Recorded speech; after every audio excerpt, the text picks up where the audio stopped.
Saudara, yang juga jadi sorotan, Presiden Joko Widodo melantik 3 wakil menteri baru di Istana Negara. Salah satu yang dilantik merupakan keponakan Presiden terpilih Prabowo Subianto, Thomas Djuwandono. Pelantikan ini dinilai jadi kompromi kekuatan antara Jokowi dan Prabowo untuk saling mengikat kepentingan. Thomas Djuwandono dilantik sebagai Wakil Menteri Keuangan. Thomas bersama dengan Menteri Keuangan Sri Mulyani akan mengawal anggaran pendapatan dan belanja negara, baik yang sedang berjalan maupun RAPBN untuk pemerintahan Prabowo Gibran. Pelantikan ini juga dihadiri Presiden terpilih Prabowo Subianto. Sebagai Wakil Menteri Keuangan 2, Thomas Djuwandono akan mendampingi Sri Mulyani bersama Suhasil Nazara.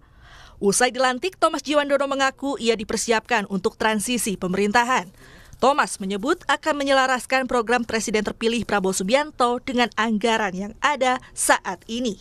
Untuk menunjukkan kontinuitas dari Presiden Joko Widodo dan Presiden terpilih, untuk itu saya akan bekerja erat dengan Ibu Menteri Keuangan, Ibu Sri Mulyani, dengan Wakil Menteri Keuangan 1, Pak Suhasil. Tugas saya adalah supaya semua hal yang menyangkut anggaran, terutama di 2025, itu selaras dengan apa yang sudah dicetuskan oleh pemerintah sekarang, dan tentunya program-program Presiden terpilih ke depan. Thomas Djuwandono lahir di Jakarta 7 Mei 1972. Tommy mengenyam pendidikan Master International Relations and International Economics di Johns Hopkins University School of Advanced International Studies, Washington, Amerika Serikat, dan studi sejarah di Haverford College, Pennsylvania, Amerika Serikat. Dalam karirnya, Tommy juga menjabat Bendahara Umum Partai Gerindra, Tim Gugus Tugas Sinkronisasi Prabowo Gibran, Deputi CEO Arsari Group tahun 2006, dan wartawan Indonesia Business Weekly 1994. Masuknya Tommy sebagai Wakil Menteri Keuangan 2 dalam Kabinet Indonesia Maju ditanggapi Menteri Keuangan Sri Mulyani dengan ucapan selamat. Kami semuanya, seluruh jajaran Kementerian Keuangan, untuk mengucapkan selamat datang Tommy dan selamat bergabung dengan tim Kementerian Keuangan.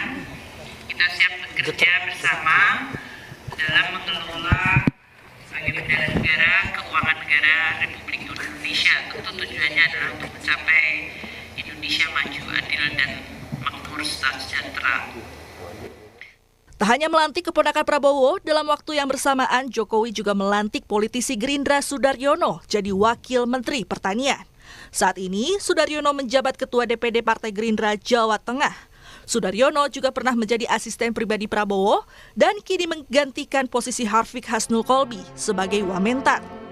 Sudaryono merupakan lulusan dari IPB Doctor of Philosophy PhD Finance General 2020-2023 dan Swiss German University Master of Business Administration 2015-2018.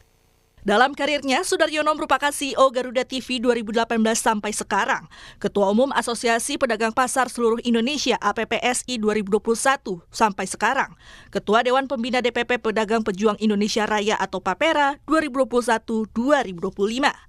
Ia juga merupakan Ketua DPD Gerindra Jawa Tengah, Wakil Sekjen Partai Gerindra 2020-2025.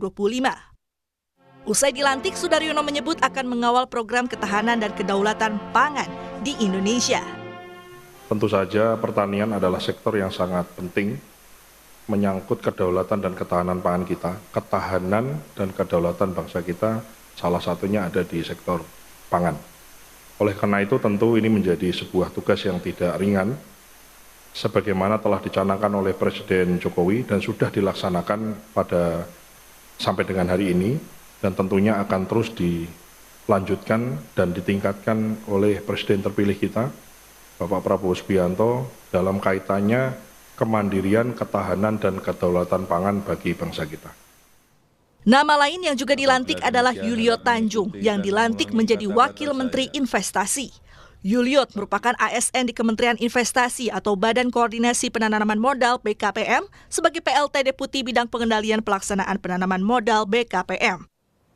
Masuknya nama Thomas Djuwandono dan Soedarjono yang juga adalah politisi Partai Gerindra dinilai jadi kompromi kekuatan yang saling menguntungkan.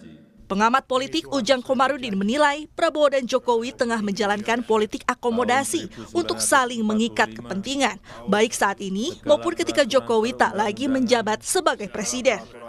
Kalau saya sih melihatnya ini pertanda ya kompromi antara kekuatan Pak Prabowo sebagai presiden terpilih dengan Pak Jokowi sebagai presiden yang akan berakhir masa jabatannya.